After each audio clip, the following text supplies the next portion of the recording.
So this is Rudkowski of WeAreChange.org. I'm here with Kathy Kelly, and Kathy, the only way I could really describe you is a total badass. I mean, you've been arrested 60 times, you don't pay taxes, you traveled the world and documented and reported on war. And I was wondering if you could tell us some of the countries that you traveled to.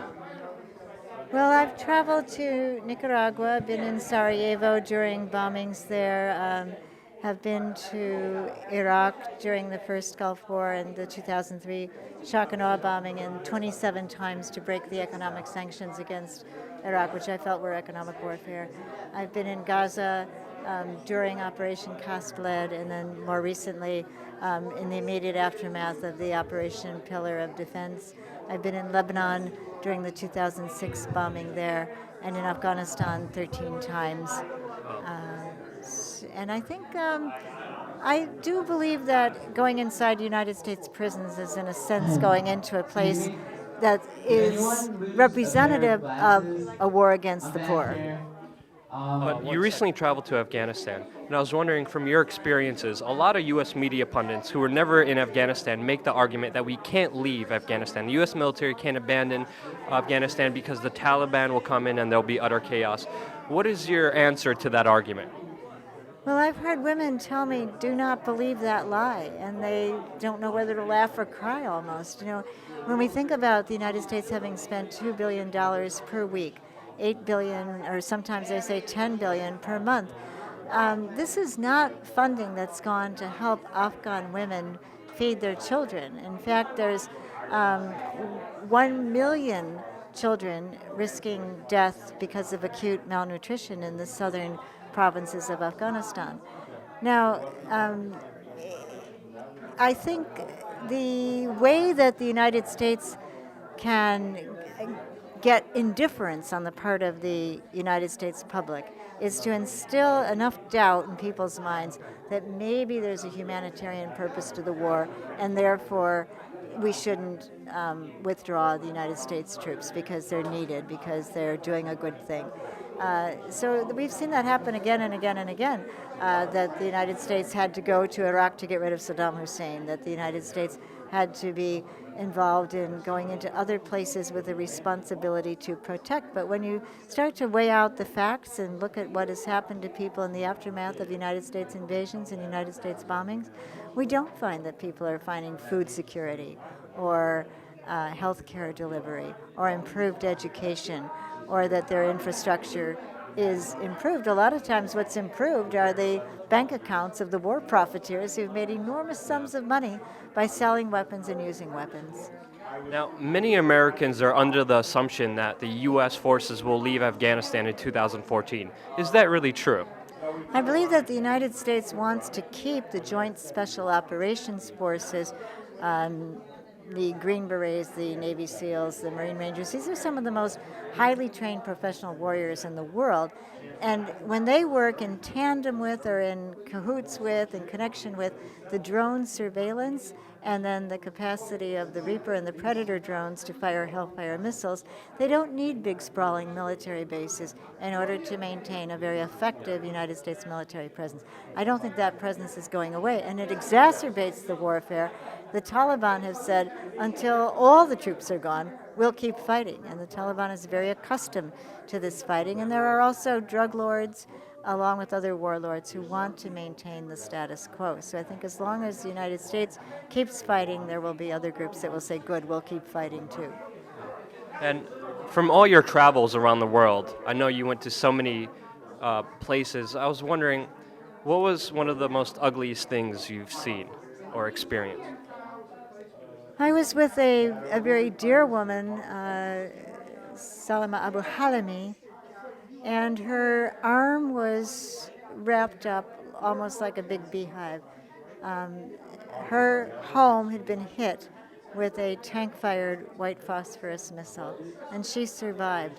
But when I went to the home, it not only had been hit by the tank-fired white phosphorus missile that had killed her husband, and her son showed me the bits and pieces of her husband's clothing that he had collected, along with some body fragments, but also the house was completely ransacked. And I thought to myself, who would do this to this woman? She's lost her family members. She's been grievously wounded with a substance that sort of burns through the skin, and when it's exposed to oxygen, it starts burning again. But you know, what was written on the wall in green spray paint, in Arabic and in uh, English, were these words, from the Israeli defense, we're sorry. Now, I don't have any way of saying, was that an earnest apology? Was it a cynical remark?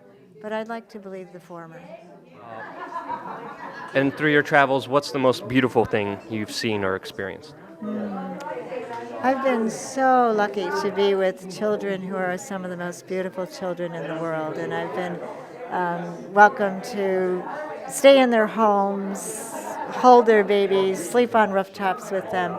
And so I would say that the family of Karima was just an extraordinarily beautiful family, and those little girls, bright-eyed and so eager to grow up in a better world, it will always be in my mind and heart. How have all these experiences and how has this traveling, how has it changed you personally? Well, again, I want to say that I've had the good fortune to be somebody who has, I suppose, fell in love again and again and again with some of the most beautiful and kindly people in the world. I don't have any doubts in my mind about supporting war. I think that my life could have gone in a very different direction, but in the direction that it's gone, I guess I am changed by the people I've met. I will never, ever, ever pay for warfare or for weapons. And that means not paying taxes. I won't pay through federal income tax any money for warfare or for weapons. I don't want to make it so simplistic. I'll tell you that a friend, Tom Fox, was kidnapped and killed by people who took him hostage, and other friends who were there and survived had been held hostage for 118 days. And I think about them and the many, many, many people who are in these circumstances of possible torture, kidnapping, abuse. And when these hostages were released, a Canadian military person said, a lot of guys risk their lives in order for you to be freed on this day. And my friend, who was a survivor in that case, said, but we wouldn't have been here in the first place if there hadn't been a war. Well, I suppose it's a chicken and an egg conversation to some extent.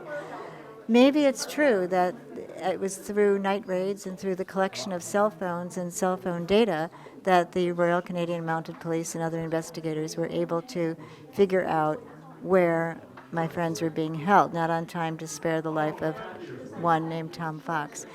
But what I want to say is that my friend who wrote a book about this wishes now that his book that he entitled Captivity had instead been given the title, When You Are Free, I Will Be Free.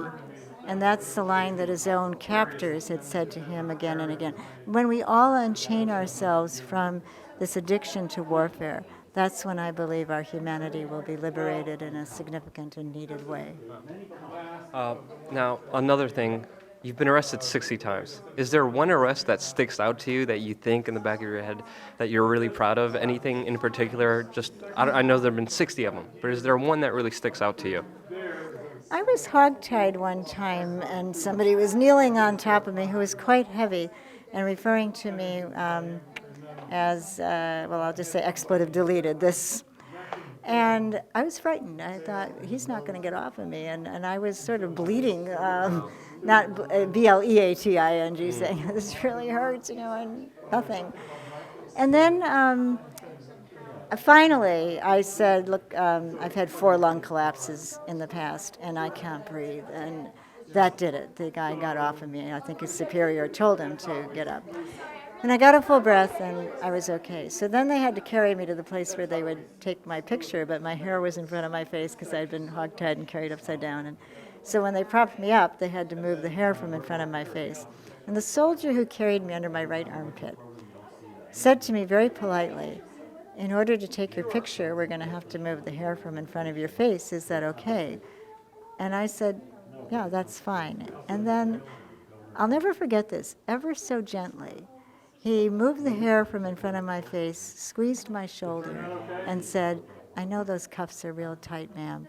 We're going to get them off of you as soon as we can. And so I want to remember him and that kindness that wasn't required. And I think there are many, many people who look for ways to be their kindest and their best self, and that's part of all our work. Kathy, you're amazing. Yeah, I really, really appreciated everything you do. Is there a website people could find you? Sure. www.thecnv.org. That's Voices for Creative Nonviolence. But more importantly, to be in touch with the Afghan Peace Volunteers, ourjourneytosmile.com. Beautiful. Thank you so much. You're living a beautiful life. You're living by example. And I definitely will thank you so much. I really appreciate it. Anything else you want to add or say? Well, where you stand determines what you see.